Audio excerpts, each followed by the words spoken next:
आजही तो दिवस आठवतो मला, ज्या टायमाला मी बदली करून गावाकडे गेलो होतो. बघितला तर पूर्ण एरिया भाकास होता. आता मला इथं लय कष्ट घ्यावं लागणार इथं. केली सुरुवात, सगळं माझ्यासाठी नवीन होतं. मग कष्ट लय लागले.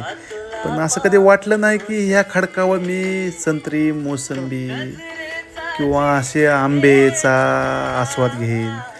गेल्या वर्षी तूर लागला, एवढा आनंद झाला. यावर्षी तूर भरपूर प्रमाणात लागला. बरं वाटतंय. असं कधी आपण स्वप्नातही विचार नव्हता केला की मी अशा ठिकाणी जिथं एक झाड नव्हतं लिंबाशिवाय, तिथं हे शहरातले पण झाडं आणीन. मला पहिल्यापासून वाटतं की अंजीरमधलं शहरातलं झाड आणि उंबरमधली म्हणजे खेड्यातलं झाड.